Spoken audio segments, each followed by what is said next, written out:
MacBreak Studio Live. And welcome back if you've been to our previous shows. This is our, I believe, 9th episode since we've been going. And to my left, my name is Mark Spencer. And to my left is Steve Martin from Ripple Training. How you doing? Good. Glad to be here. And to my right, we have a very special guest today. And our guest is Alexis Van Hurkman. And Alexis is a colorist, has been a colorist for a decade. And we're going to get to really benefit from his knowledge about color correction in a variety of applications. In particular, Steve from Ripple Training has a new training out from Alexis right now on color correction using DaVinci Resolve, which is incredibly the light version, a free, fully functional application up to HD sizes that you can use, and you can actually use it in conjunction with Final Cut Pro 10. Before we get started, you guys who are watching, we're really doing the show for you to get the most benefit out of it. So if you've got questions, we want you to ask those questions, and we'll see them come up here. You can rank the questions, but in order to ask questions, you need to sign in. And I believe there's a place to my left over here where you can sign in, and then you can post your questions. Yep, I'm pointing at Steve. Okay, so it's over here. So you can sign in. So sign in, you may need to do a little email password thing, but then you can post your questions. We'll see them. If you see questions in there that you like, you can vote them up, and they'll go to the top of the stack, and I'm just reading them here, and we'll use your questions. We'll start off with a little conversation, but bring your questions in, and we'll answer as many as we can while we go through the show here.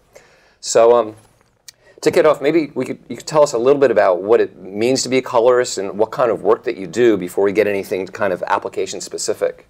What it means to be a colorist. Riches, riches and wealth. No. Treasure. Maybe. Depends. Well, I sort of had an interesting road coming to color correction. I started out in the industry as an editor in the Bay Area, in fact, in the early 90s.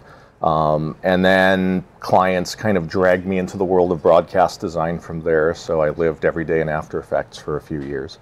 And then from there, I kind of morphed into effects work because that grabbed my interest. And at the same time, I kind of started dabbling in the world of technical writing. And then I just kind of popped out on the other side, getting involved with color correction.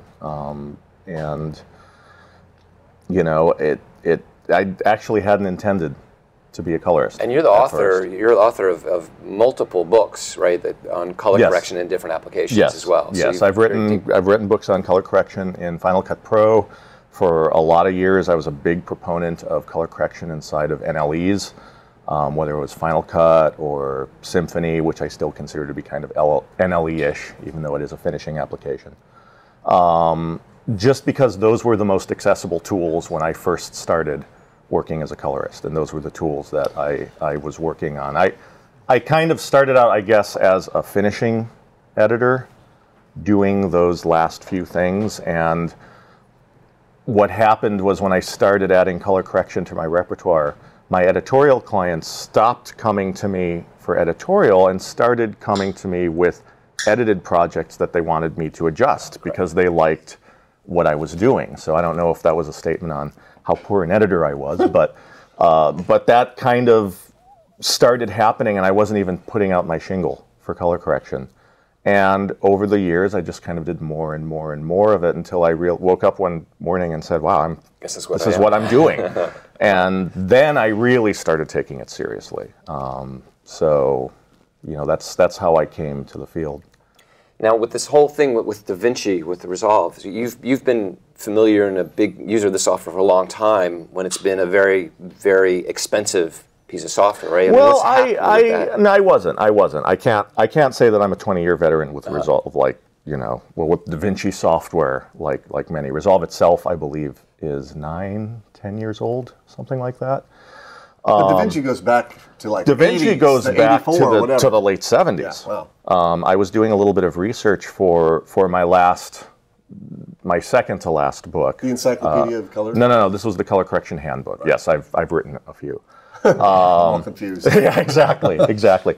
But I did a little bit of research into DaVinci because what happened was when I started working on the Color Correction Handbook, I got clued in to the fact that DaVinci was doing something really surprising. Now, this was after Blackmagic Designs had bought DaVinci. And everyone was wondering, God, what's Blackmagic going to do with DaVinci? This is crazy. And DaVinci has this pedigree of being extremely expensive, extremely high end. 100 grand. Yeah, and DaVinci has a reputation of democratizing the market and accessibility and pricing for availability. Well, you mean Blackmagic. Blackmagic Designs. Yeah. Blackmagic Designs. And so everyone was wondering what's going on, and I got wind of what they were planning, which was the NAB 2 years ago release that they did when they blew everyone's minds by releasing this software for $9.99 on the Mac with incredible performance. So I got clued into that about 6 months before the release, and that was my introduction to DaVinci. And they were really, I wanted, the color correction handbook is very much a platform agnostic book. So I talk about Baselight in there, I talk about Scratch, I talk about what at the time was Speed Grade and is now going to be Adobe something. Right. So there are a lot of different packages I talk about in there, and really I'm talking about the techniques. But they were very interested in being in that book because they had this newly accessible product, and that was exciting. So I kind of got thrown into the deep end of the pool. And for 6 months, I was learning that environment and talking with their engineering team. They were very helpful while I was working on the book alongside all the other engineering teams elsewhere. So that was my introduction right there. And it got to a point where just before the release, I mean, I had been using Apple Color in my New York practice. Now, you had actually written the documentation as well. I had written the documentation for Apple Color, so I have a lot of love for Apple Color. Well, it's important to point that out for the audience because I'm sure there's a number of people already out there that are using Color or have used Color. Oh, I still know people who are using it today. Well, and it's a good kind of a starting baseline for some people because... Well, I'll go farther than that. Color is a solidly good app for grading. I got a lot of very high-end work done in Color, and I never had any complaints. Clients walked out the door, with a song in their hearts that their project was beautifully graded and a skip in their step. So, it was an excellent piece of software, and I'm sad that it has been retired.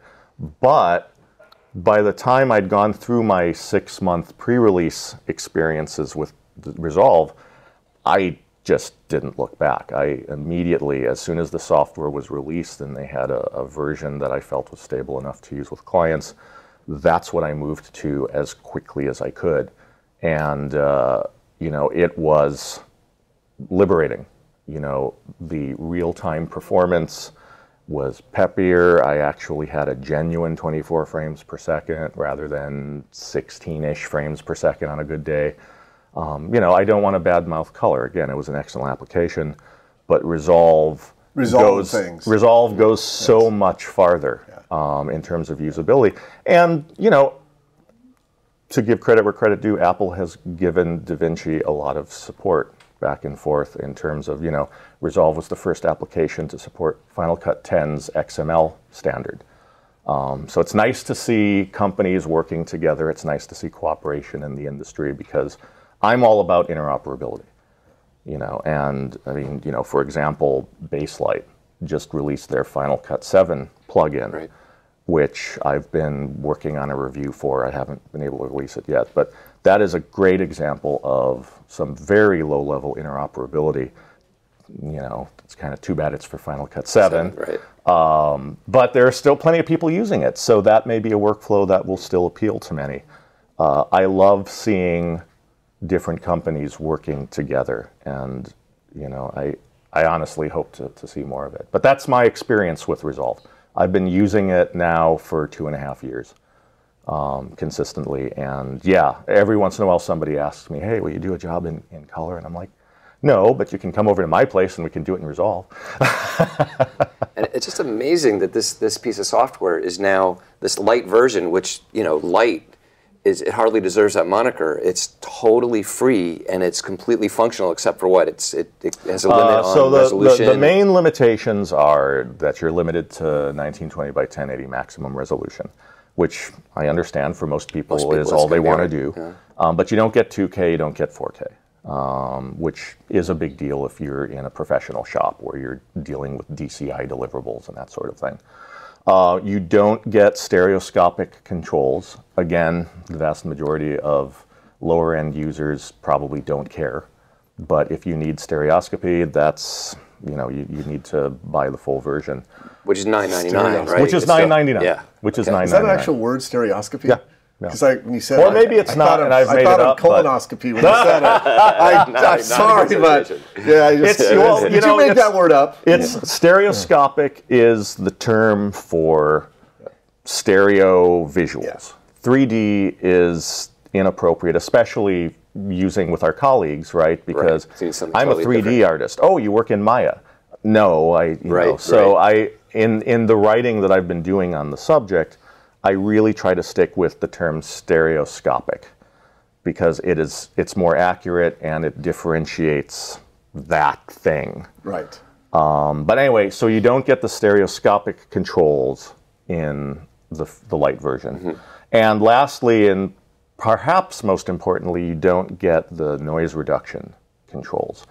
But again, as you said, the full version is $9.99. Right. So if you do any paid work at all, it's not like that is the biggest expense you're going to have. I mean, and in fact, the light version has the same system requirements as the full version. So the truth is, you'll be putting more money into your hardware for either light or full to run it. You know, if you want to run it as well as it can be run. Now, you can always run it on, you know, an iMac or there's a guide, a compatibility guide, a configuration guide, they call it, that's freely downloadable, a PDF. And it tells you what they support, what they don't support. And you can run it on a lot of things, but that doesn't mean your performance is going to be terrific.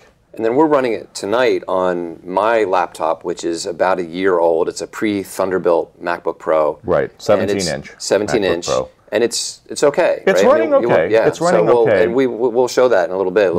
But I don't know that I would want to sit in front of a client. Okay. With a MacBook Pro. You know, I mean, not because it's a MacBook Pro, but just because, you know, when I'm working with a client and I'm really getting into it and they want an elaborate grade, I want that performance. Speed, right. I want that speed. And so would you sum up the biggest advantage for you working in DaVinci Resolve is just speed? You can just work, you know, you can crunch through hundreds of shots like in a reel. And that's a big part of it. That's a big part of it. I mean, you know, speed, workflow, and tool set are really the three things that I came to discover with Resolve. You know, the real-time performance, when I was working in Apple Color, I was never working truly real-time. It was dropping frames. But the truth is, most of my clients never noticed. They didn't notice, they didn't mind. And it seemed okay until I configured a dual GPU system on the Mac Pro. With the right card. With Resolve, with the right card. Cards. You know, cards. It works with NVIDIA. You get the best performance with CUDA cards.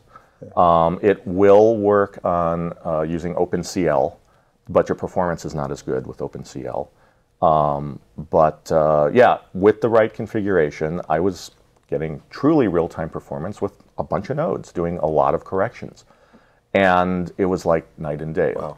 It just, you can see the program play, and that's a big deal. So that's one part of it. The other part of it is when you bust out a multi-correction grade of some sort, you can keep going. You can keep piling on the adjustments, and you're still at that high level of performance. So the UI isn't slowing you down. And then lastly, just, you know, the efficiency of the way the UI is set up for doing things like copying grades and, you know, managing your corrections and order of operations and all of that. It's just, it's built for people who want to grade.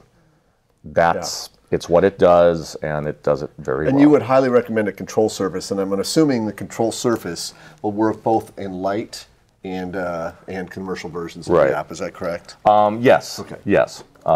In fact, DaVinci, just with the latest release of Resolve, included support for the new tangent element. Nice. Which is a very nice control panel And set. just for, like, we have a very broad spectrum of viewers, at least has been our experience in the past, or maybe some of you who are experienced colorists, DaVinci users, color users, maybe some of you have never seen color correction outside of an NLE. So for those folks, when you talk about a control surface, can you explain a little bit about what you mean for that? What I'm talking about is, you know, and there are a variety of different control surfaces available, but basically it's the 3 trackballs with rings or dials, right, and knobs and buttons, and it's basically hardwired to the software. So instead of using a keyboard and a mouse to do what you're doing, you have, you know, to manipulate, for example, these virtual, if we look at the UI, go ahead and zoom in there and be fancy. These virtual color wheels and these virtual dials and things like that, you actually have 3 trackballs that correspond to the 3 color balance controls, and you have rings that correspond to these dials. So it's very easy to spin and very absolutely, accurate, absolutely, fast and control. it's so there. And there are 2 things you get from that I like to stress. On the one hand, yes, once you get used to the control surface, it can be faster to work along. But while that's critical, because clients are paying me by the hour. And interject an insert edit here. What typically do what would a colorist expect to make? I mean, I would assume the market would. God. Well, I'm sure someone's out there thinking, okay. I'm sure someone's out there thinking it, but here's the thing. It's like there has to be a market value, let's say in New York or Chicago or Los Angeles. Here's the thing. It's like asking, what can an editor expect to make? It depends on your clientele. It depends on your region. It depends on how busy you are. You know, I'm a serious colorist, but I do other things, so I don't spend as much of my year color correcting as colleagues of mine who are much more focused. Right. So, you know, it's kind of it's an impossible question for me to ask, because it depends heavily on region. I just thought I'd ask it. Yeah, like asking someone. I can't say, and I don't want to condemn any of the viewers out there to either a too low guesstimate. Well, or a too high guesstimate. Would you say that a lot of it was tied into the facilities investment in hardware infrastructure? Well, now that's an interesting question. That is an interesting question, because I've been grading for 10 years, at first non-professionally, now professionally. I have been in post-production now for, good Lord, 20 years. I can't believe I'm saying that. But, you know, I kind of emerged into the industry in '92. Right. Started working my way up as an editor, trying to figure out what I wanted to do, put my time in as a PA, all that stuff. So I've seen the evolution of post houses kind of from the end of their peak, when you had the really big Editels and Veritels, and, you know, they had the pool tables and the multi-room suites and the fruit baskets and all that stuff, right? The margaritas and the chips. The margaritas and the chips. Yeah. I experienced all that, both as a client indie filmmaker, occasionally buying time, doing stuff, and as a post-production worker. But then, of course, everything has slowly moved towards more indies, more freelancers. The big houses have started closing down. The boutique houses have been rising, and, you know, that landscape has changed a lot. But what I'm seeing is color correction was kind of the last holdout. Yes. Right? It was the last holdout, because literally up until DaVinci Resolve became available, and, you know, Apple Color, you know, those are the first 2 applications to break through that $20,000 barrier, right? And until then, you were still, I mean, literally 6 months before DaVinci Resolve for the Mac came out, I believe they were still selling the full-blown Linux workstations, and high-end workstations, right? Blade servers with the highest-end GPUs. Sure. You were looking at $150,000, $250,000 just for the hardware. And they had to amortize that over a certain time, and then they had to charge X amount. Yeah. Right, and then you needed robust storage, and you needed all this infrastructure. So let me cut to the chase. What we're experiencing right now as colorists is a lot of new, fresh talent coming into the market, because they can afford to put together compelling and professional rooms for, you know, $12,000 to $20,000 total. You know, display, storage, everything. But at the same time, you've got the high-end shops, the Company 3s, the Technicolors, those places with a more intense level of infrastructure, higher-end equipment. You know, a projection theater, right? A true grading theater is no small thing. And they are working for a clientele that expects a certain level of service. So what I'm seeing is the big guys, there's still a reason for them to exist, right? Coca-Cola is never going to come to me and my home grading suite to work on their project. Right. That's not the experience they're looking for. You know, they need a big suite where all the guys can sit and they can debate about how they want things to be and all of that. So there's still a room for the high end, but the low end is, I like to think the low end is carving out new territory. And that's the other thing that's changed, is when I was an indie filmmaker in San Francisco, you didn't get your project graded. No one got their project graded. Maybe during the online, you'd have someone with a knob-based RGB lift gamma gain UI, you know, making some adjustments for the shots that really sucked. But you didn't get your projects graded, right? None of us did. That was for high-end folks with big budgets. Now, indies can get real grades. And that's a big deal, and that's compelling. I'll tell you my funny story. I used to work in advertising, and I had clients, and not clients, but it was mainly the in-house ad agency, and they'd come in to be like 1, 2 in the morning, and they're like, "Can you just give me a skosh more magenta?" and that's like, oh, God. So I had a knob attached to like nothing, and I'd be like, "How's that?" Yeah, I'm like, perfect. Oh yeah. Hey, we're getting a lot of good questions coming in that are directly related to what we're talking about. And if you have a question and you want it answered, you need to sign in over there and on my shoulder, on Steve's shoulder, and then you can ask your question, and you can also vote questions up and down. So the question at the top right now is Final Cut Pro 10 to resolve light.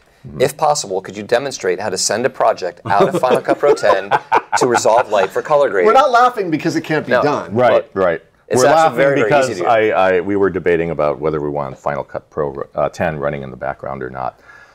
Yes, I can absolutely. Shall I demonstrate? Yeah, that? absolutely. And okay. Point out to the audience why we're not running Final Cut and Resolve at the same time. So, as we discussed earlier, to really cook, to really run well, Resolve does demand some hardware. It's GPU driven. Wow, I'm like talking to the TV.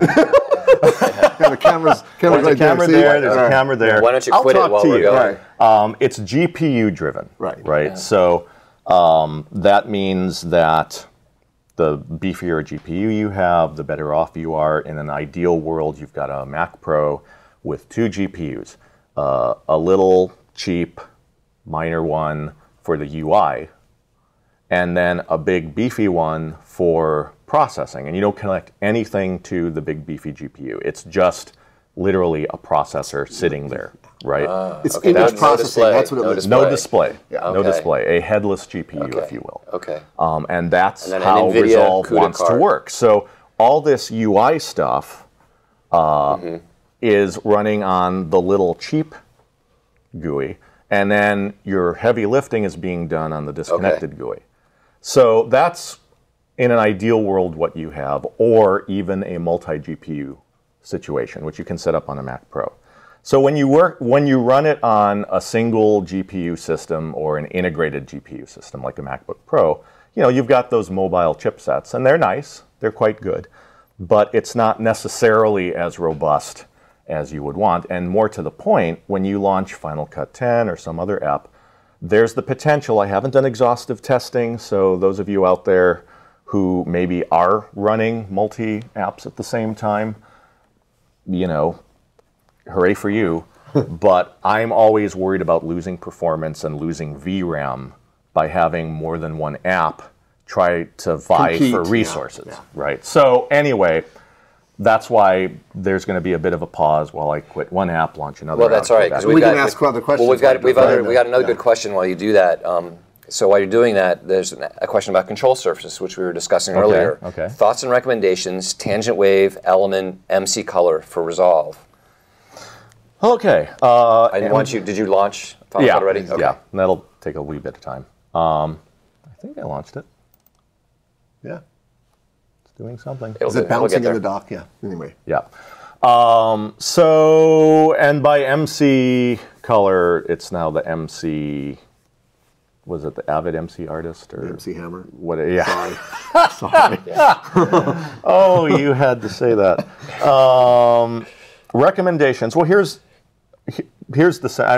as everyone who knows me knows, I have no short answers. So I will try to summarize here by basically saying color control surfaces are a really personal thing, and I can't stress enough. These things are like instruments. Yeah. You know, in fact, I've been on the road now, traveling for various work-related reasons for a month. Right.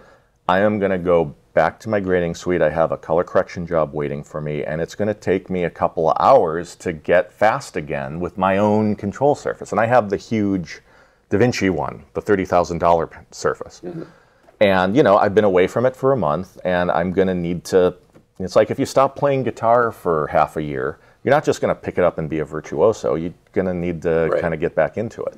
So because these things are so instrument-like, it's very personal. And I've talked to people who love control surfaces that I don't, that I think are just horrible to the touch, and I don't like using them. So it's the best advice I can give is find a reseller that has multiple control surfaces available to use, and try them out for yourself. Now, good reason to go to NAB and go to the different booths. Great reason to go to NAB. Now, that said, I at this point like the tangent element control surface. I think it's great bang for the buck, and of the lower cost control surfaces, it's metal construction. The knobs are robust. You know, some of the cheaper control surfaces, the knobs can feel a little bit wiggly. Doesn't mean they don't work. They just feel a little wiggly. Things like that. Wiggly. So it's a really nice, solid, good to the touch. And I've talked to, I mean, full disclosure, I know the guys at Tangent, and they let me see prototypes as they were developing this thing. So that was fun. But other colorists I've talked to who have gotten their hands on it, who finally bought one, it shipped very recently, they love theirs. It's more expensive. It's like, I think around $3,500, $4,000, $3,500, $4,000, something like that. Look it up online. But it's nice. It's nice. Now, down from that, it's, I feel, kind of a race between the Tangent Wave, which is around $1,500, and the Avid MC Artist Color, which is in the same price range. And I can't make a recommendation between the two, or I choose not to, because there are people who love the Wave, there are people who love the Color, and those two don't tend to cross. It's almost like a religious argument at that point. It kind of is. It kind of is. Yeah. So, you know, those... it's an embarrassment of riches. Never before in history have control surfaces been so affordable, and there have been so many models. I mean, to put things into perspective, the DaVinci Resolve control surface, the big one, like I said, it's $30,000. It's fantastic. You know, the balls are smooth, and the rings have great travel, and the knobs are all pushed to detente, and you've got a ton of knobs and displays, and it. You know, people come into my home office and they're like, "Oh my God, this is the Enterprise, right?"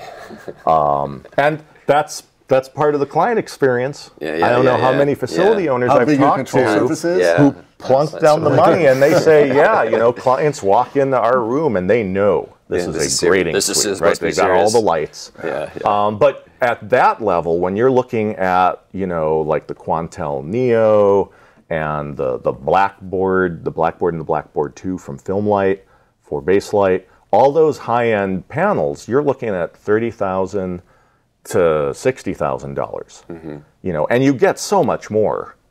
But you know, that's so when people come to me and they say, "Oh man, do I really have to spend $1,400 on a control surface?"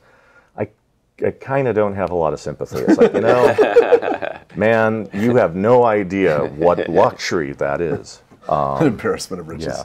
So anyway, here we are in Final Cut Pro 10.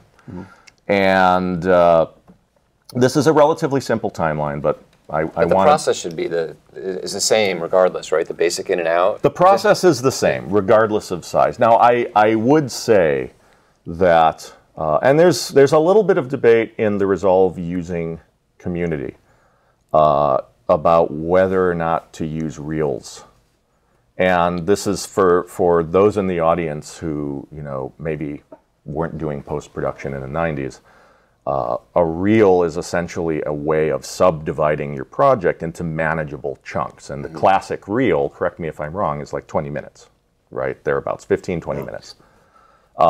So whether or not to divide your project into reels in order to make sure that you keep Resolve's performance good. Because if you put too much media, and I'm talking a ton of media, into Resolve's media pool, things can slow down. Saving slows, and I've done it. I've put too much media into the media pool. Saving slows down, navigation can slow down. It just becomes cumbersome, right? And I can't have that with a client.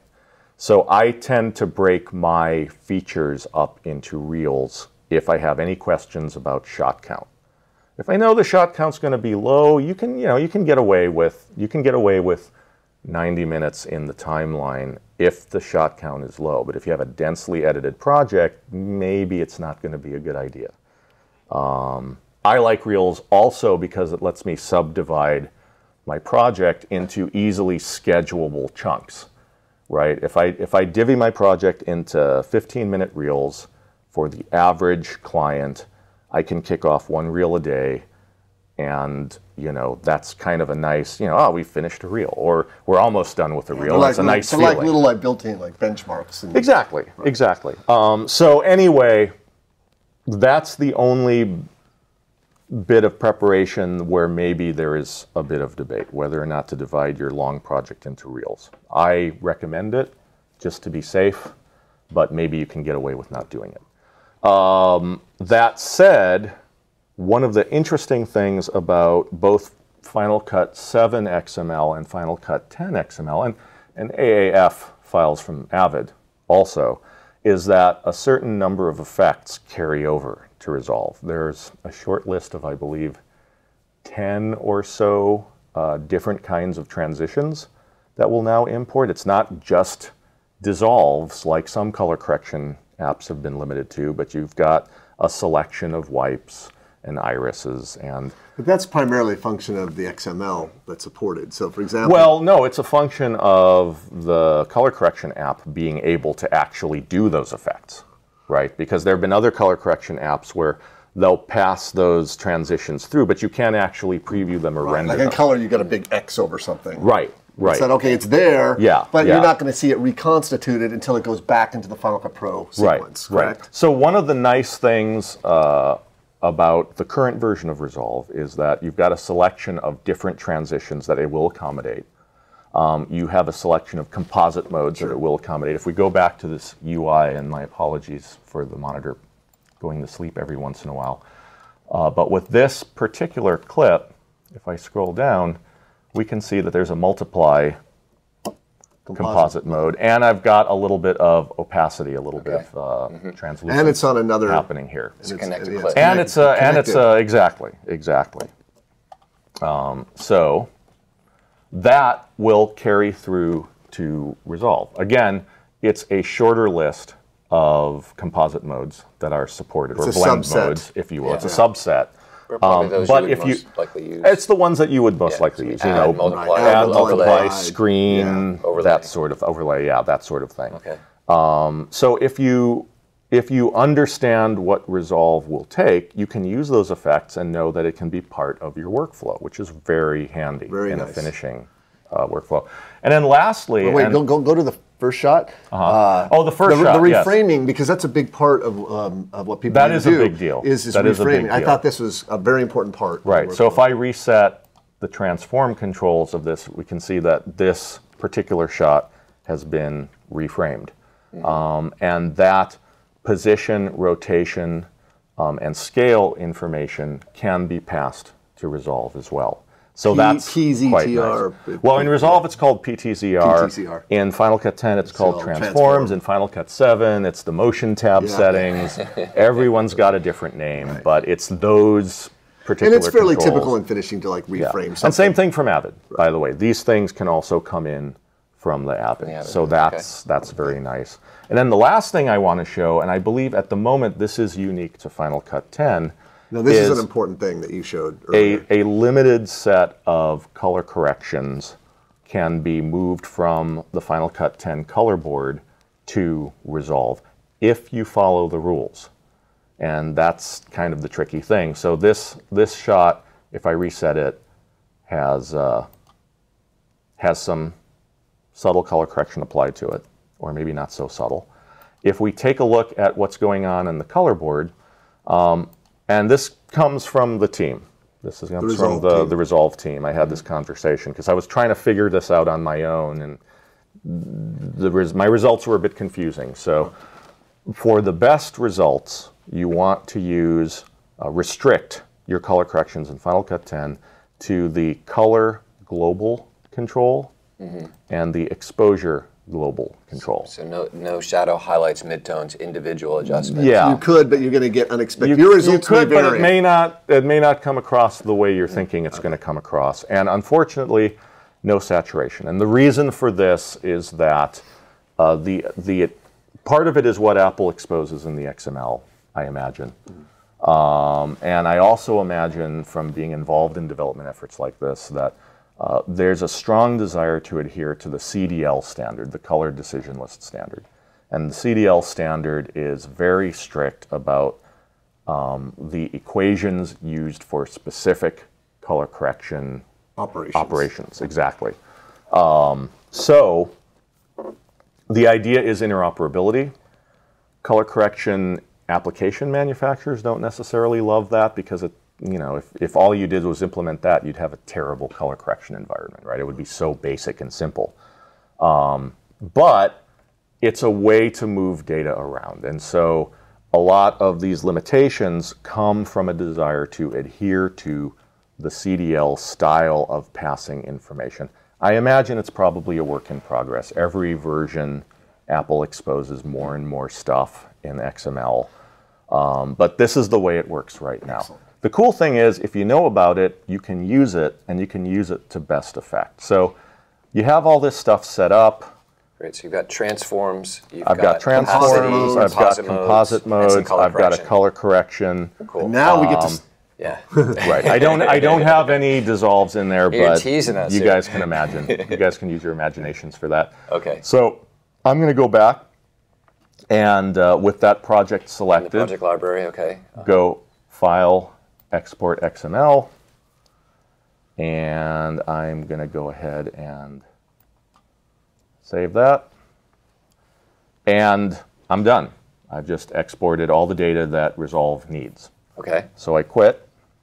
And we already explained why earlier. Yes. Yes. And while we're relaunching Resolve, you can answer one of Oh, yeah, we've got just great questions. I'm sure each one is going to have a We'll see how many we can get through. Yeah, exactly. I'll attempt some brevity.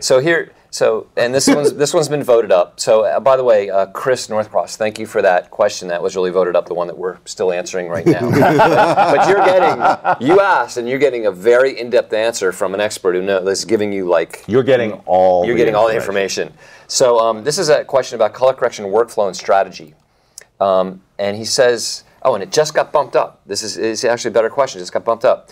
Are you procedural in the way that you grade your shots? In other words, you do a basic grade on all your footage and then do secondary and tertiary grades afterwards. I don't know what tertiary is, so maybe you could address that. I don't know what secondary is. Let me just finish the question. Are there certain shots that you choose to grade first, or do you set your workflow up based on each individual project? Interesting.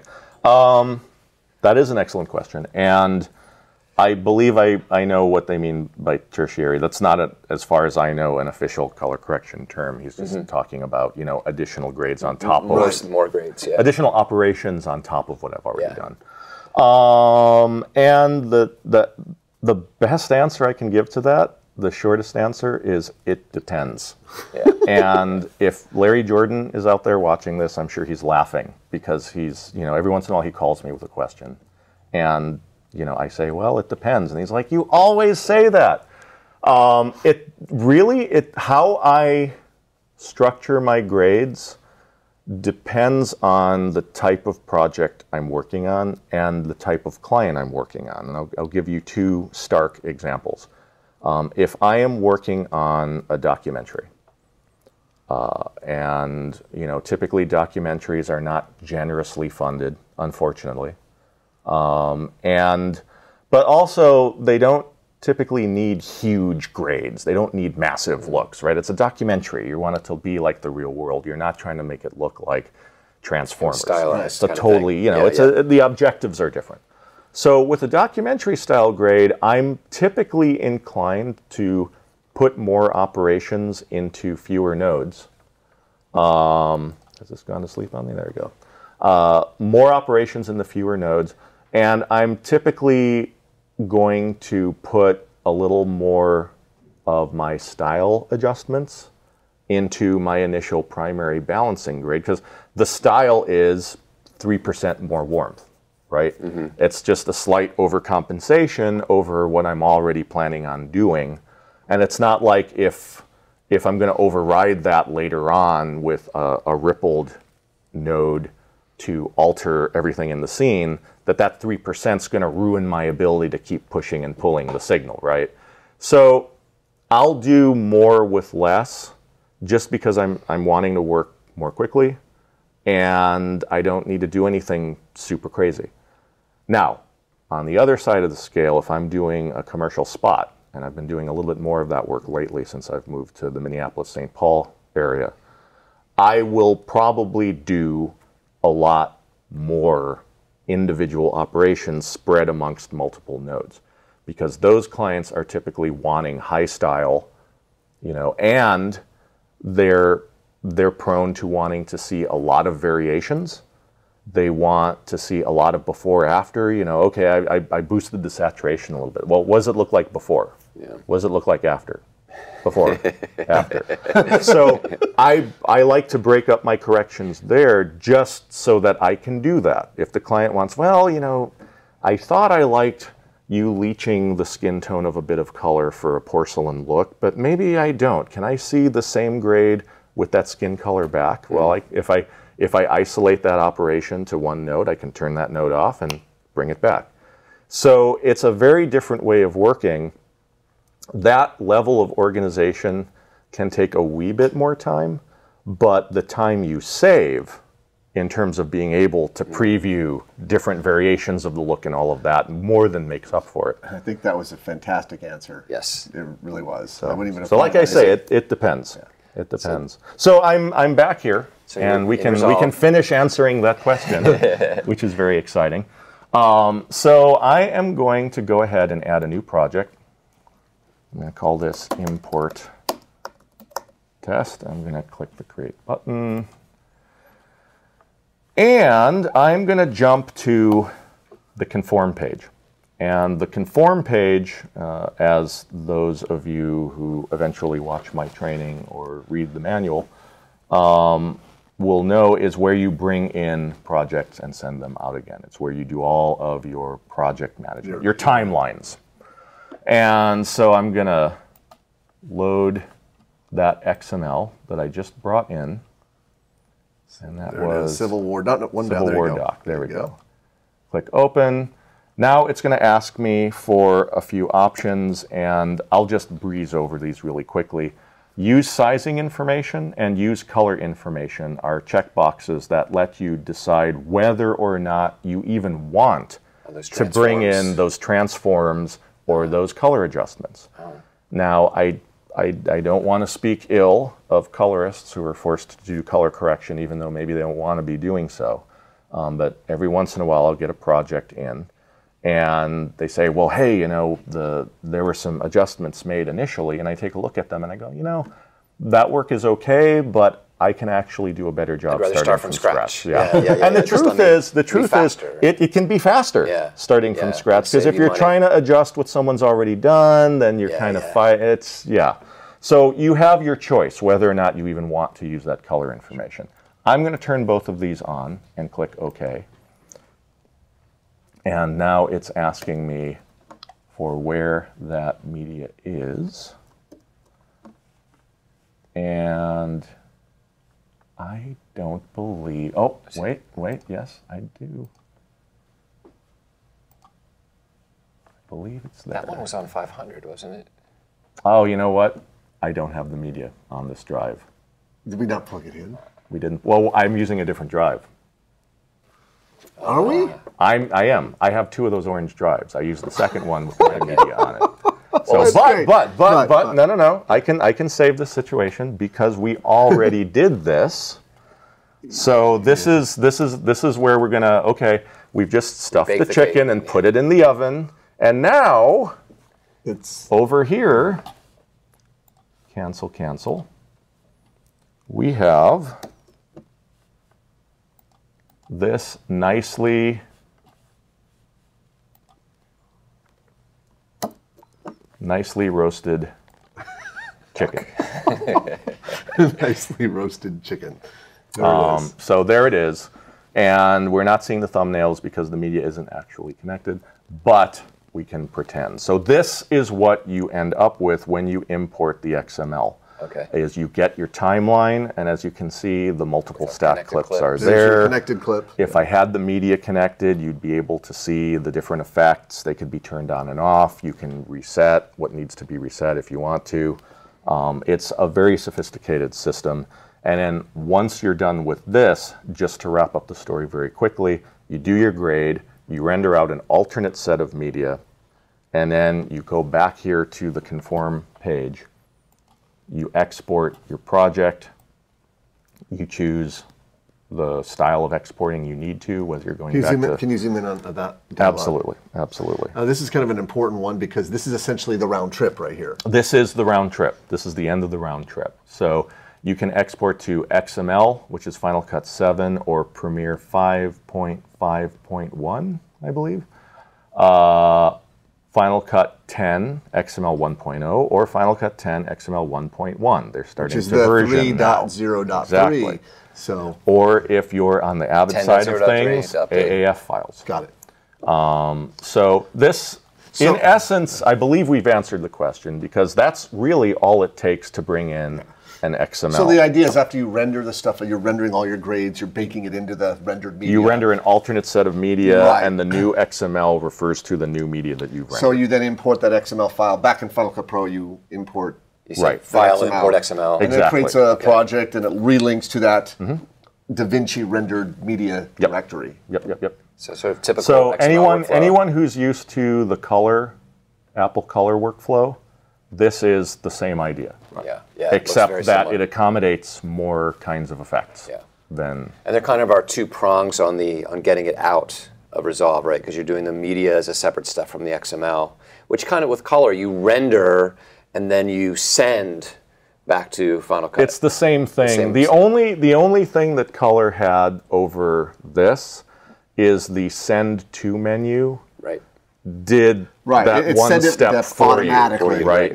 That would Here be nice we don't have see, a send to menu. You have to export it and import it. So it's literally one extra step. Okay. This is a and thank you for that. That was also Chris. So thank you for that question. And so kind of a related question, and this is related to what I was thinking about. Like, well, if I've already got a color correction tools in Final Cut Pro 10, if that's where I'm working, what does this buy me? But this is sort of along the lines of that question. So he says, and this is from Peter, and it's P-I-E-T-E-R, so it might be Peter, I'm not sure. So Peter, I hope I'm saying your name correctly. Can Alexis talk a little about what he thinks about color correction and grading using Final Cut Pro 10 for those who are non-professionals? I saw that he has written a few chapters in the forthcoming Final Cut Pro 10 Advanced book. Also, when will we see a Ripple training course dedicated to Final Cut Pro 10 color correction that goes beyond the basics? So I think that's one for you and one for you. Sounds like a wish list to me. I'll start. I I think color correction in Final Cut Pro 10 is in some ways more robust than color correction was in Final Cut Pro 7. You had HSL qualification in 7. You have HSL qualification Can you in 10. Can you define that, because that is a DaVinci terminology. specific terminology. No, that's not. Okay. That's industry specific. Right, but technology. for the average person out there, like I think of right. Color limiting or key limiting or what Yes. Secondary. Yes. A qualifier is whether or not you're allowed to use the software. I'm kidding. I'm kidding. So a qualifier is literally you're qualifying the range of color in the shot that you want to make an adjustment. And it's usually HSL qualification, hue, saturation, luminance. It's a color keyer. Got it. Yeah. It's a keyer. You're pulling a key on any random color and saying, this is the thing I want to change. So you're doing secondary color correction. So like in color, up in the top right hand piece. Exactly. And here's the thing. Qualification can refer to HSL qualification. It can also refer to using... Well, that's a gray area. That's a whole other... I opened up Pandora's box here. I don't personally consider curves to be a secondary operation. And we can talk about why later if you want. But windows, shapes, right? I draw some kind of a shape, power window in DaVinci Resolve, vignettes in Apple Color, shapes in other applications. It's all the idea that you create a shape and then everything inside of the shape is graded one way, everything outside of the shape is graded another way. Yeah. So you had HSL qualification in Final Cut 7, but you didn't have shapes. You had to jump through a few hoops. And I've written how, and it's a few steps. So that was kind of a drag. Final Cut 10, you have shapes that you can use. And in fact, you have multiple shapes. So you get a certain type of shape interaction that you can control. So that's really fun. And that's something and you can animate them. And that's something I put into the exercises in one of the chapters of the new Advanced Final Cut Pro book. It was nice to be able to do that because there's some powerful things you can do. You can play with the intersection of shapes and keys. That's a big deal. So for those kinds of operations, Final Cut 10 is actually distinctly better than 7. Final Cut 10 tries some new thinking, which is interesting. The color board, as a lot of my colleagues are well aware, is very different from the kind of color balance controls that we're used to. I think the color board makes things easier to learn in a certain way. And in other ways, it's a very different way of working, and it may require some readjustment if you're used to the three-way color corrector in 7 or that sort of operation in other apps. One of the things I do like about color correction in 10 is that there is a dedicated minimum corrector that lives with each clip. So it's a more structured environment than 7 was, where you're adding filters kind of willy-nilly to clips, and some clips have filters, others don't. It's easy to jump out of the color corrector mode. And if you didn't have open playhead, you don't know if you're on that current clip or not. Whereas in 10, once you go into that color correction mode, once you expose the color board, as you jump from clip to clip, it stays there because that is an operation that's available to each clip. So it's more structured in that way. Yeah. My opinion of Final Cut 10 in terms, just on its own, how does the color correction compare to other NLEs? It's not bad. In some ways, it's far better than 7, which was my benchmark prior. In some ways, it's simply different. In terms of comparing it to a dedicated app, I'll admit to my huge bias. I'm a colorist. I sit there for day-long sessions working on stuff. I need to work quickly and comfortably. And Final Cut 10 does not accommodate control surfaces. So I'm sitting there clicking the mouse all day, dragging the pucks around targets. And every once in a while I get stuck with some kind of tail end finishing situation where I just need to wing a couple of clips in the NLE and do what I need to do. and I refer to the claw. You know, the claw you get after working mousing all day, around, dragging sliders all day. You know, it's not a good feeling. So that's a drag, and you know, really for me, the biggest thing that Final Cut, the biggest two things that Final Cut 10 lacks, are meaningful grade management, right? Because that's one of the things that lets me work really fast in DaVinci. That's one of the things that an application like Baselight or, you know, SpeedGrade or any of those other apps, you know, you want to be able to copy and paste grades specifically, or parts of grades. You want to be able to save things for future use. You want to be able to have a still store so you can compare shots from totally different ends of the project. You know, these are the things that let you work really quickly. Group shots together and have grades applied to those rippled across that group. Those are the sorts of things that let me rip through a program really quickly, you know, organize my saved grades, but it's got to be a dedicated UI for grading to accomplish those things, and 10 doesn't have that. So where I draw the line is kind of one of two modes of working for people. If you have more time than you have money, and you know how to use the grading tools in your NLE, then it can be you know, that might be the solution. You're not going to be quick. You're going to want to take breaks so you don't develop the claw. But you know, you can get the job done, and you can do some nice grading in 10. But if you need to work quickly, if you need to work in front of a client, and you're going to be doing this a lot, I think you're quickly going to hit the wall, and you're going to want to get out to a dedicated app. And I don't think this is a controversial opinion. I mean, seeing how closely Apple has worked with DaVinci, for example, you know, I don't think they would argue with me. Yeah. And what's great about having better tools inside of Final Cut is in the round trip experience. Where again, I'm on, you know, I've got projects where I'm supposed to be done at 3 o'clock because it's going on the air, right? And if that's the case, and I do a round trip, and the client does the final viewing and says, that one shot's just a little too pink, I'm not going to round trip all over again. I'm just going to throw down a color correction filter and make that adjustment and kick it out the door. So it's nice to have color correction tools everywhere you go, but I'm not going to use the 10 tools for a whole project. I'm going to use the 10 tools to repoint the brickwork. Right. Interesting.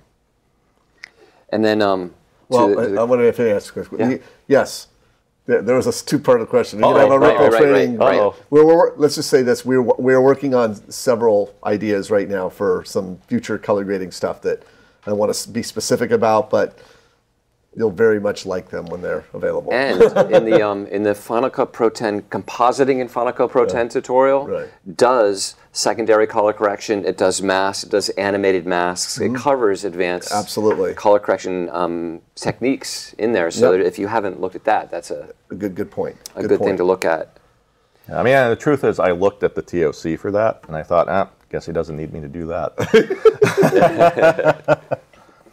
So color correction on a laptop. And so this is the reality for a lot of people, right? My NLE and my color correction station are a MacBook Pro. I know this isn't an ideal environment to do color correction but it's all I have available. What tips can you give someone that is working on color correction with this type of setup? And that's from Chris Northcross. Thank you, Chris. I'm going to sound like a huge snob if I don't give an answer. This is terrible.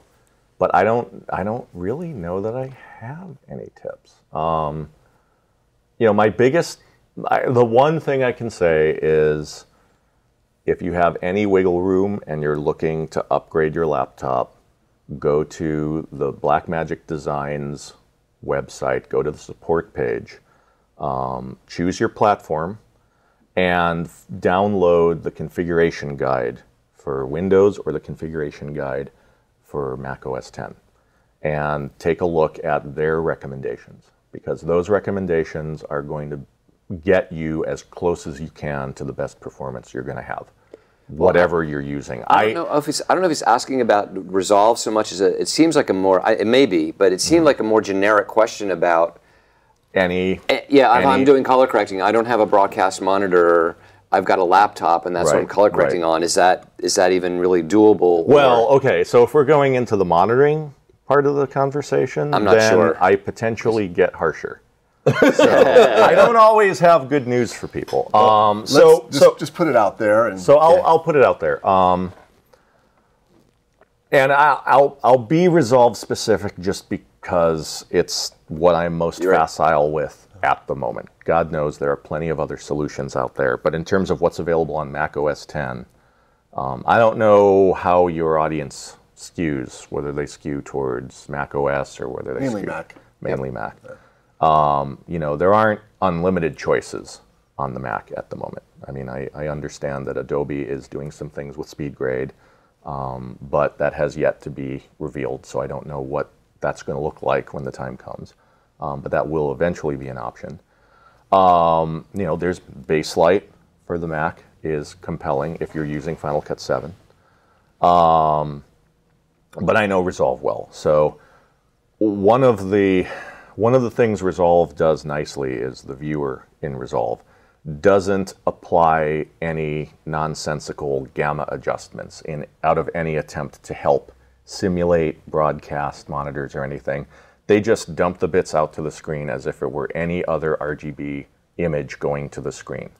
So the nice thing about Resolve is if you're doing work for the web, specifically for the web, you can calibrate your computer display, you know, using an X-Rite probe of some kind, calibrate it to sRGB, gamma of 2.2, and at that point, you're looking at what your ideal internet audience member will be looking at. That's a great idea. And that's fantastic. So if you're grading programming for the web, grading relative to your computer monitor is a fantastic thing to do. It actually shows you what they'll be seeing in an ideal world.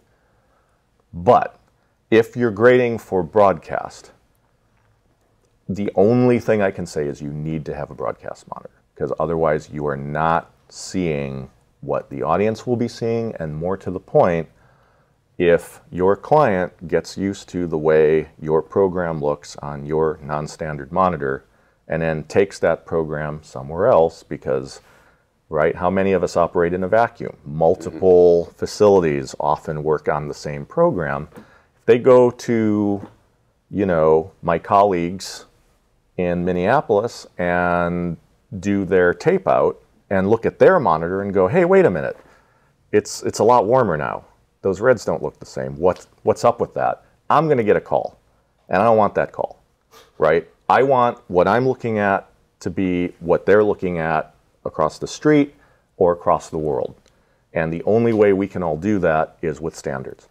Right. So if you're doing work for the web, or you're doing, you know, and I'll be a little charitable, if you're working on a short, right, for yourself or a friend, and it's a personal project, and yeah, there's some wiggle room there, sure. But if you're charging someone money to do professional work, you owe it to your client to have proper monitoring, because if you can't see it, then you can't do the job. Perfect. And there's a question exactly about color monitors. So what monitor are you using? Do you have any recommendations? Have you seen the Sony BVM OLED? What colorimeter and software are you using to calibrate your monitors? How do you say it? Colorimeter. Colorimeter. Colorimeter. Colorimeter. Okay, that's a big question. But so what am I using? I'm using plasma right now. I am using the one of the Panasonic VT30 series consumer plasmas. And you know, the worst thing I can say about it is it's 8-bit, so that's a limitation, but I love the blacks on the thing. And I calibrate it using Lightspace CMS color management software. This is from Light Illusion is the company. Steve Shaw is the principal there. Great software, some of the best priced software for doing true 3D LUT-based calibration. And the probe I'm using at the moment is a Klein K10 from Klein Instruments. Wonderful probe. And, you know, I honestly spent the probe and the software cost more than the monitor, but the probe and the software are what make that monitor true. You know, otherwise I'd be a bit off. You know, it's THX rated and it's got the THX setting, but as close as that setting is, I like to be able to look my client in the eye and say, I pointed a probe at that thing and it is as dead on as my money can make it. So that's what I'm using. Now, alongside that, I've got for my oh crap display is CRT. It's I can't even remember the brand at this. Oh, it's the JVC HD 17-inch. It was the last monitor in that HD series, and I'm babying it because it's a nice display and it shows interlacing the way it needs to be shown, and all of that. Right. Sure. So that's what I've got right now. Honestly, I leave the color on that turned off most of the time. The plasma is my hero monitor. And there are a lot of facilities using plasma as their hero monitor. So that's what I'm electing to use. But there are many other choices out there, and especially in the 24-inch range, you've got everything from the Flanders Scientific monitor, which a lot of people are using. You know, that's around $4,000 or $5,000, and that's a very solid color critical display. It's LCD based, so the blacks are not as deep as plasma, but it's 10-bit, so you get that, and it's a little more manageable of a display. Well, LED monitors are showing up now. It's LCD. I believe they're still using fluorescent backlighting. Which is fine. There's nothing wrong with that. But great monitors, very stable, blah, blah, blah. So those are a solid choice. TV Logic is up there as well. At the facility I work at in Minneapolis, they have a lot of TV Logic displays. Same idea. LCD based, you know, stable, blah, blah, blah. Then there are these Sony OLED displays. And from what I've sat down with one. I was in England doing some consulting for a company there, and they brought one in. And I have to say, you know, when they dimmed the display environment to spec, and I'm looking at this thing, it was like looking at a stained glass window in Chartres. It was friggin' gorgeous. You know, the self-illumination, the purity of the color, it was just, the blacks were so inky solid black. It was gorgeous. I mean, it looked better than my plasma. The PVM has since been released. I've been hearing back from folks who have them, and a lot of people love them.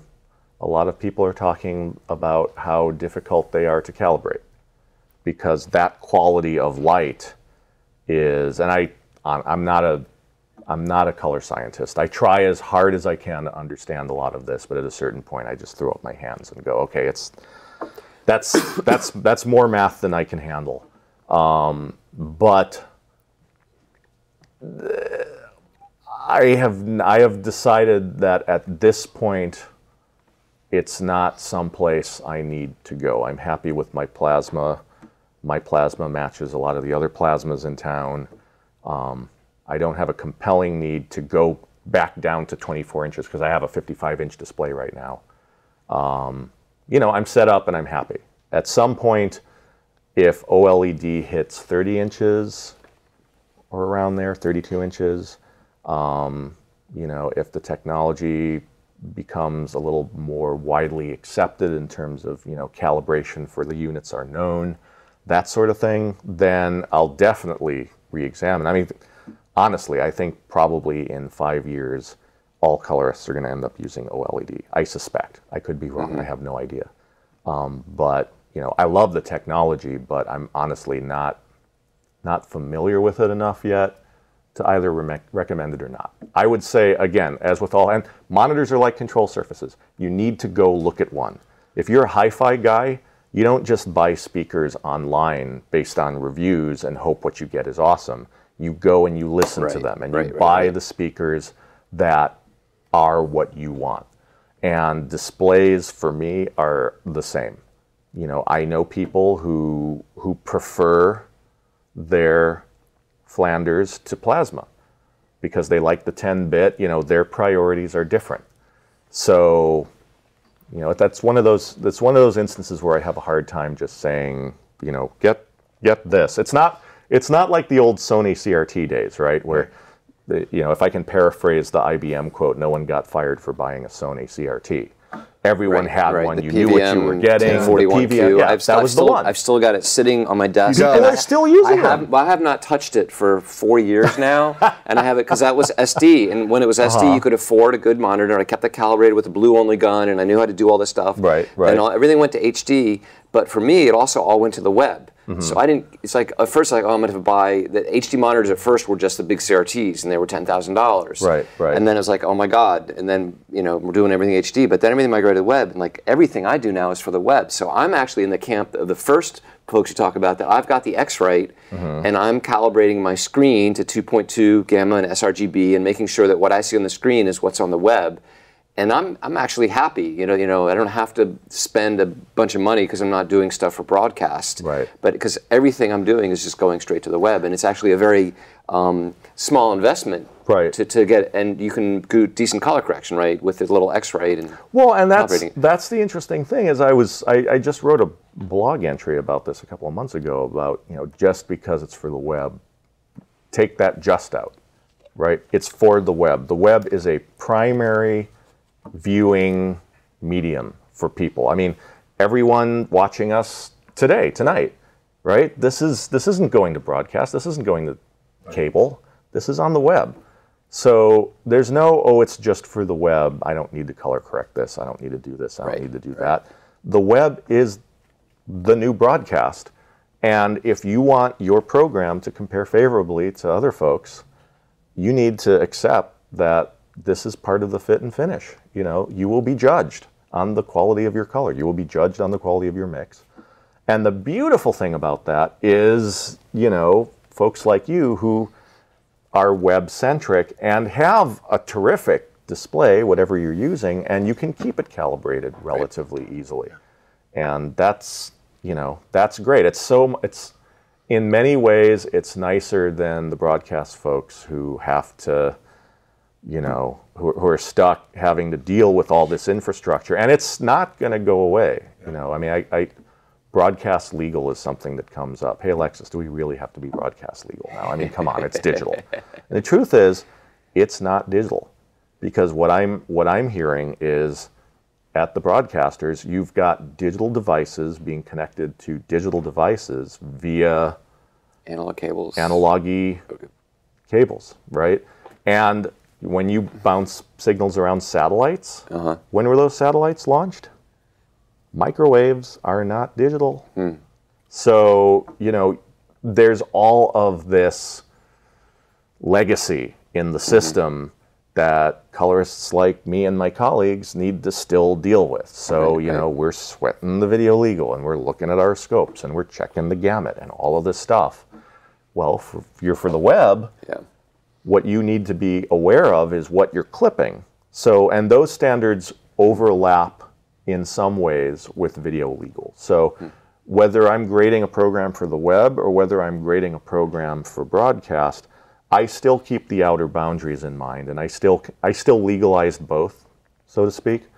But the truth is, I don't have to be nearly as harsh with the outer boundaries of saturation if I'm grading for the web that I am if I'm grading for something that's, say, going to go to WGBH, where, you know, they are very strict and they will check every pixel with a fine-tooth comb, and if I'm a little bit out of spec, then I'm going to get an earful. Yeah, and you don't want to reject a program, because that's going to cost your client money, and you're going to get fired, and it's going to be sad. You're going to look bad. So anyway, pays to be legal. Keep it legal. We're talking color correction with Alexis Van Hurkman. We've got a long list of questions here. If you want to be part of it, you can sign in, if you haven't, over here towards Steve and ask a question. We'll go through a couple more. We've got great questions coming in here.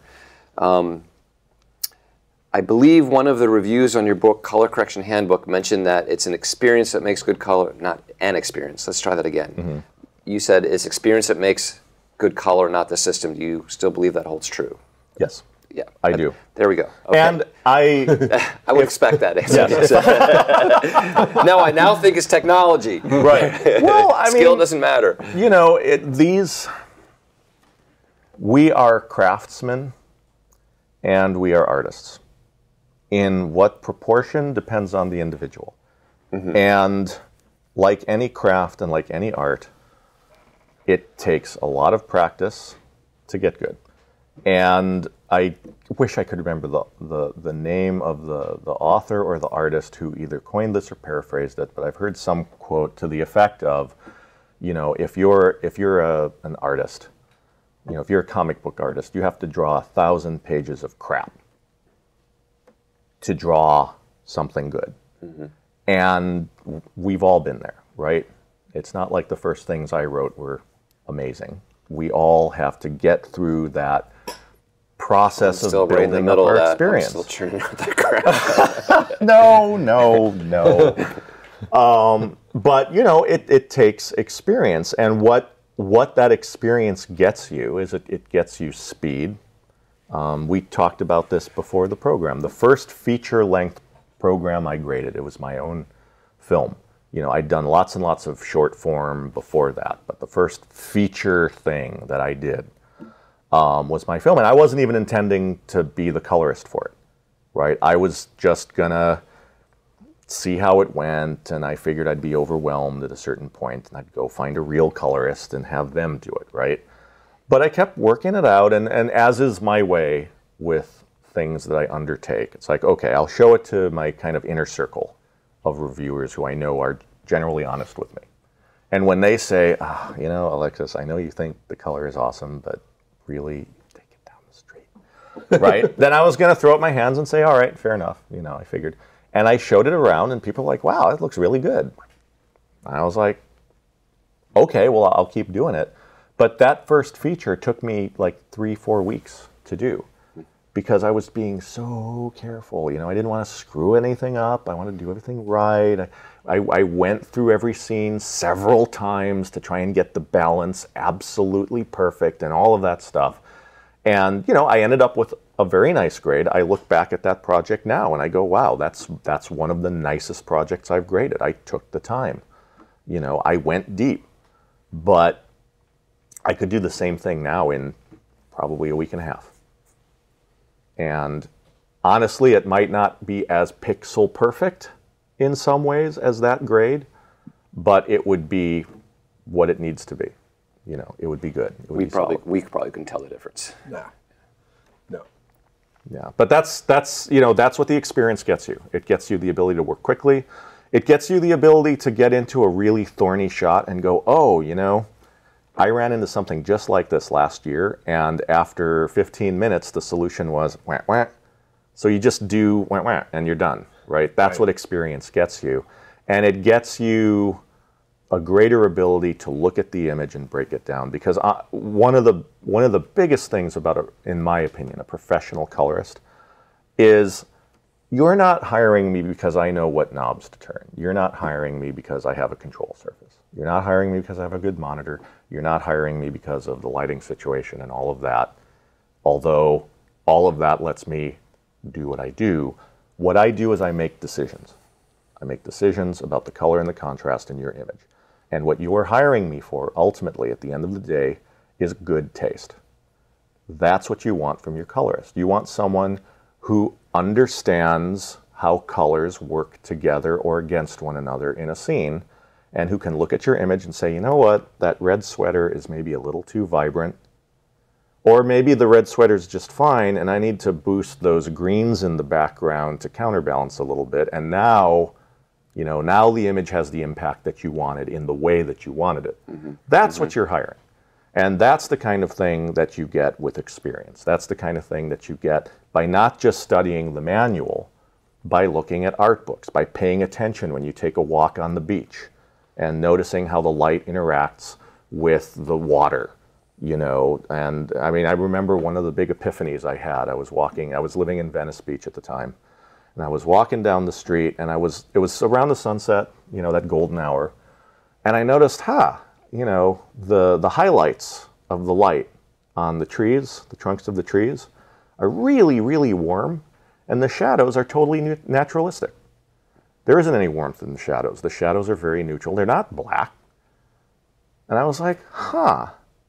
So the next project I had, where it needed some sunset lighting, I qualified the highlights, and I selectively added warmth to the highlights, and I was like, boom, wow, that's a great look.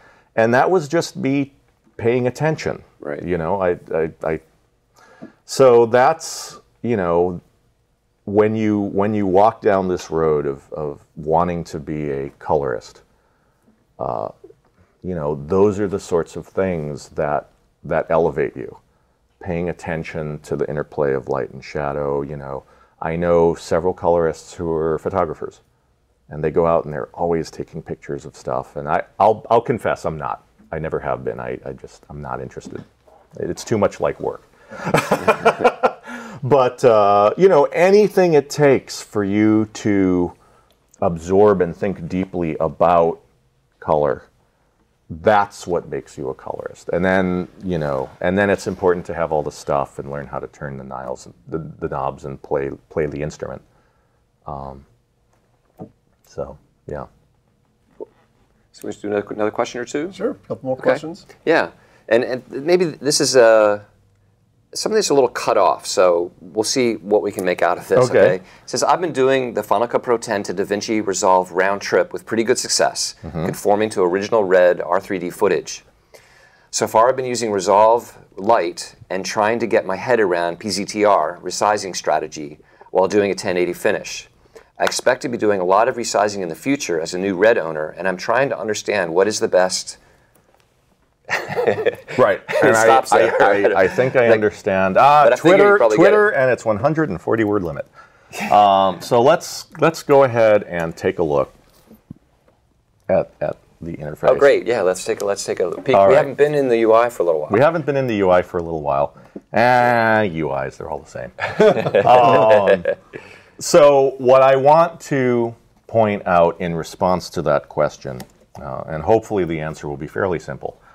DaVinci Resolve, as are most high-end compositing and color correction apps, it's not like Resolve is unique in this way. But it's resolution independent. So whatever you set your timeline resolution to, that's what's going to get output, regardless of the source resolution. And the thing to bear in mind with red material or any large resolution material at all is that Resolve, as with so many other apps, always goes back to the source for the pixels that it needs to do processing, right? So if I'm set to 1920 by 1080 here, so my media is 1920 by 1080. How about I set it to be 720p, and then I have to click apply. So I'm now going down, right? I'm downsampling everything. So now I go to the format page, and I'm here at the input tab. The input tab are the PTZR controls that he's talking about. And in fact, these controls mirror similar controls found on the color page. So they're the same controls. So if I zoom up, right? So now what's happening is Resolve is going, okay, he's zooming up here.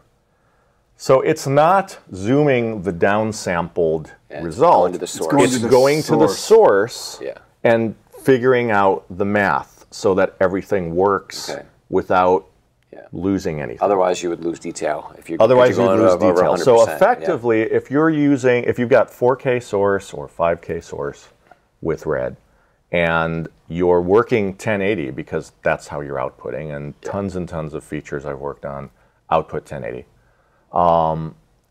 If you're doing resizing, you're going back to your 4K, so you can actually do incredible optical resizes that look flawless because you're going to the native resolution, and that's terrific, right? I mean, even if you're at 2K, let's not forget 2K is 128 pixels wider than 1080.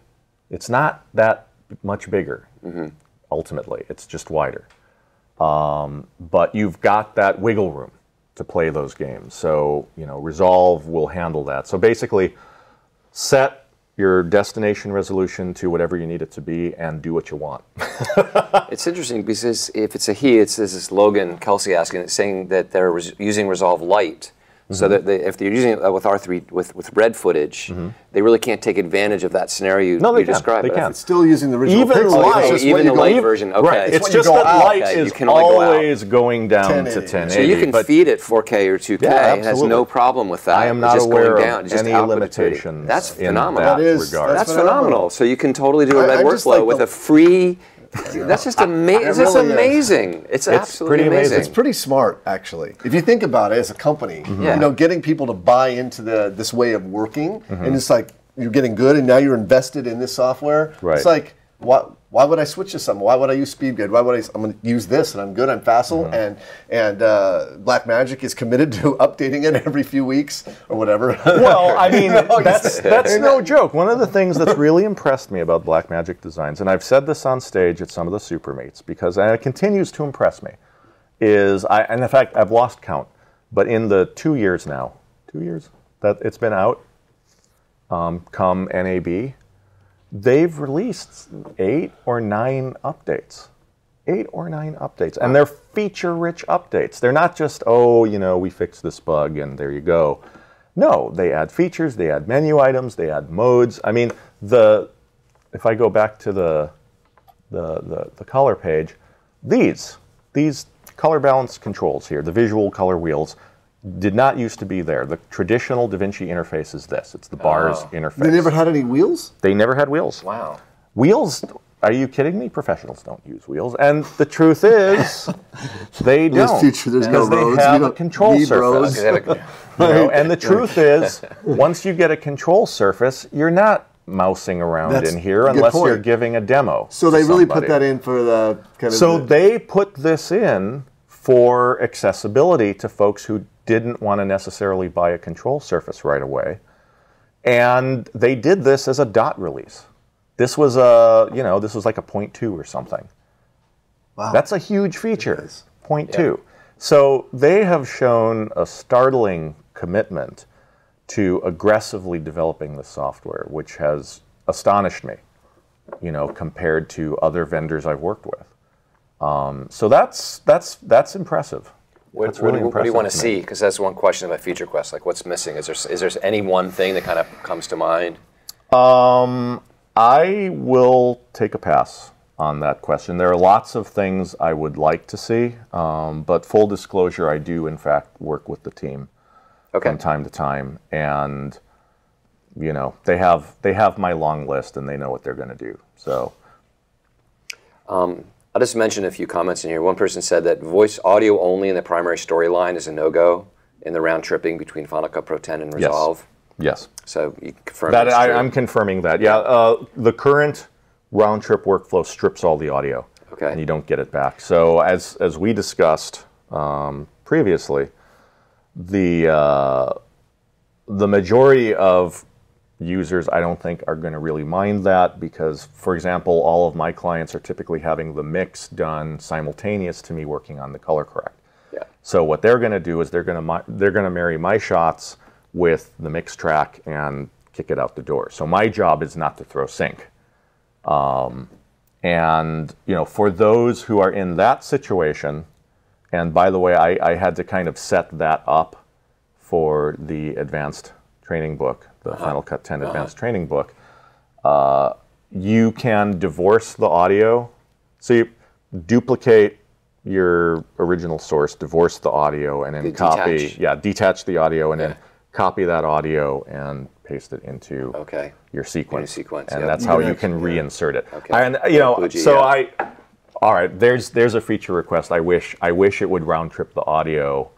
Just preserve it. That's the way Color did it. Because when you it was invisible. It was there, but the XML still tracked it. Right. So when you got it back in your audio, all your audio was there. Yeah. Instead of being blown away. Yeah.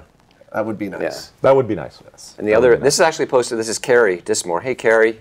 Carrie, yeah. So Media Motion Ball, everyone. Midwest represent. NAB. If anybody's watching and going to NAB. Doesn't he live near you? Yeah. We have lunch all the time. Oh wow, that's cool. Well, You're going to NAB. I am. You're going to NAB. In fact, I'm teaching color correction at NAB. I should put in a plug. We should mention that. That's right. So Robbie if you're Carmen checking at NAB. and Patrick Inhofer and I, if you know Patrick Inhofer's Tao of Color and Robbie Carmen, everyone knows Robbie. He's written a ton of books. And we are doing a kind of 3-man tag team all-day color training on Monday. Is it going to be around Resolve? Well, it's not technically, it's not a Resolve class, but Resolve is obviously one of the apps we're going to use because you can install light on anything, right? Absolutely. So it's just an easy one to use. But it's not going to be about Resolve. And that's what makes me personally excited about the day. And the reason I said yes, even though I'm typically such a wretched loner, as you know, is the fact that and we're always at a loss for words. Right, exactly, Yeah, exactly. We're going to be talking about grading, not the app, not the buttons, we're going to be talking about the fundamentals and more advanced topics. My 2 topics of the day are basically an introduction to video signals and scopes.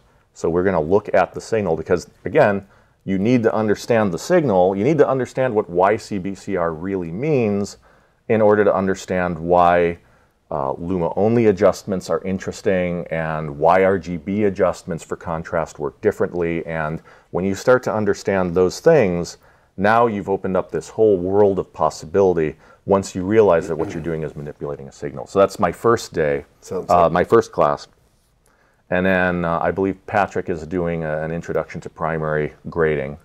And then I'm taking a look at strategies for using secondaries. And again, I'm not interested in showing, you know, oh, this is how you sample a color. Anyone can do that.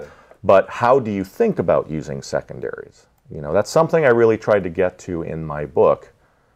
In the color correction handbook, is really how do we think about these decisions that we have to make. So we're going to try to bring some of that to these classes. And then Robbie's got, my apologies, Robbie, I can't quite remember what his class is. Well, where can people find out? Because people, I'm sure there's some people. So it's being offered, I believe it's post-roll, it's FMC, Future Media Concepts is running the class. Right.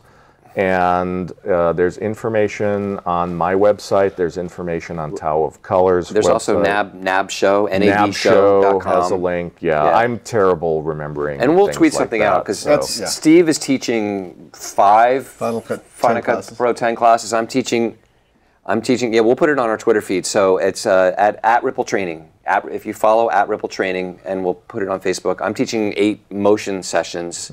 So if you're interested in Final Cut motion color correction in general, not just application specific, but knowledge, you're the man to see for that. So I'm glad you brought that up. We would have forgotten to mention that. That's very, very good. I'm terrible at pimping things, so it's nice to get reminders.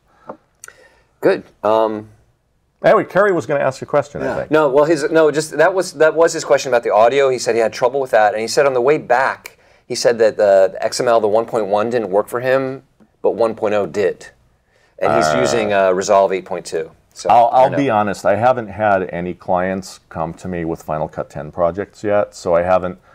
What of the process I've done have been mainly demos, and those never reveal problems, right? It's not until you're sitting in front of somebody who's breathing down your neck and, you know, wants their money's worth, and then everything explodes. Blows up. He also said he spent a few weeks with the Avid Artist Color working in Resolve and posted a review, so we could put a link up to his review. And he hasn't been able to get an element yet, so we can look at that. And some guy said he's been enjoying your book, Color Correction Handbook, taking a break to do your Ripple training videos. I'm invading his life. And he's up to lesson 47 and counting, because aren't there 53 total lessons? How many total lessons in the color correction? 53 lessons, 7 hours. Yeah. But I mean, it's worth saying that it's not like it's 53 half-hour lessons. They're small, that's we broke them up. They're 53 29-minute lessons. And what I like about what you did, and by the way, I have to give you props, Steve, because you edited them really well, and I love the organization because there are a lot of folks who have been using Resolve for a while, and they know a lot of it, so they don't need all the basics. But there may be 1 or 2 things that I offer that would illuminate something they haven't thought of before. so they can go straight to the topics that interest them rather than having to watch a bunch of stuff that they already know about. So I think that's really cool, the fact that there are so many micro lessons rather than one big lecture. Absolutely. Yeah, you can just pick out what you want to do. Yeah, everything's all chapterized too. I mean, it took a week and a half just to go through and put in chapters. I mean, there's something like 200 individual chapters you can jump to. You could look at it. Like, it was a Herculean effort. I know I gave you a massive pile of just information. Boom. Yeah, he just goes, it should have been. But it's great. Yeah, it's great. I've been going through it. It's fantastic. Well, thank you. Thank you. There's one last question about motion, and I'm just going to, it's very easy to answer in short, and this is somebody who asked at the very beginning, probably jumping in thinking didn't know what the subject matter was going to be about. Okay. So if you've been here for the past hour and a half, and you're still here listening to something that you weren't interested in listening to, potentially just to hear the answer to this question, they want to know if in motion, if there's a way to collapse all your opened exposed layers and layers, all your groups and everything, rather than clicking on each one to close them. You hold the Option key down and you click on the group containing everything, and everything will fold up at once. Nice. And if you hold the Option key down to open it, they'll all spill open. And I discovered it accidentally, and it's a wonderful thing to know, so you should know that. So thank you, Alexis. My pleasure. For coming out here from the chilly northwest, where it's actually not even northwest, just north. It's like chilly north. 80 degrees there. It's warmer in Minnesota than it is here in California. So here's a funny story.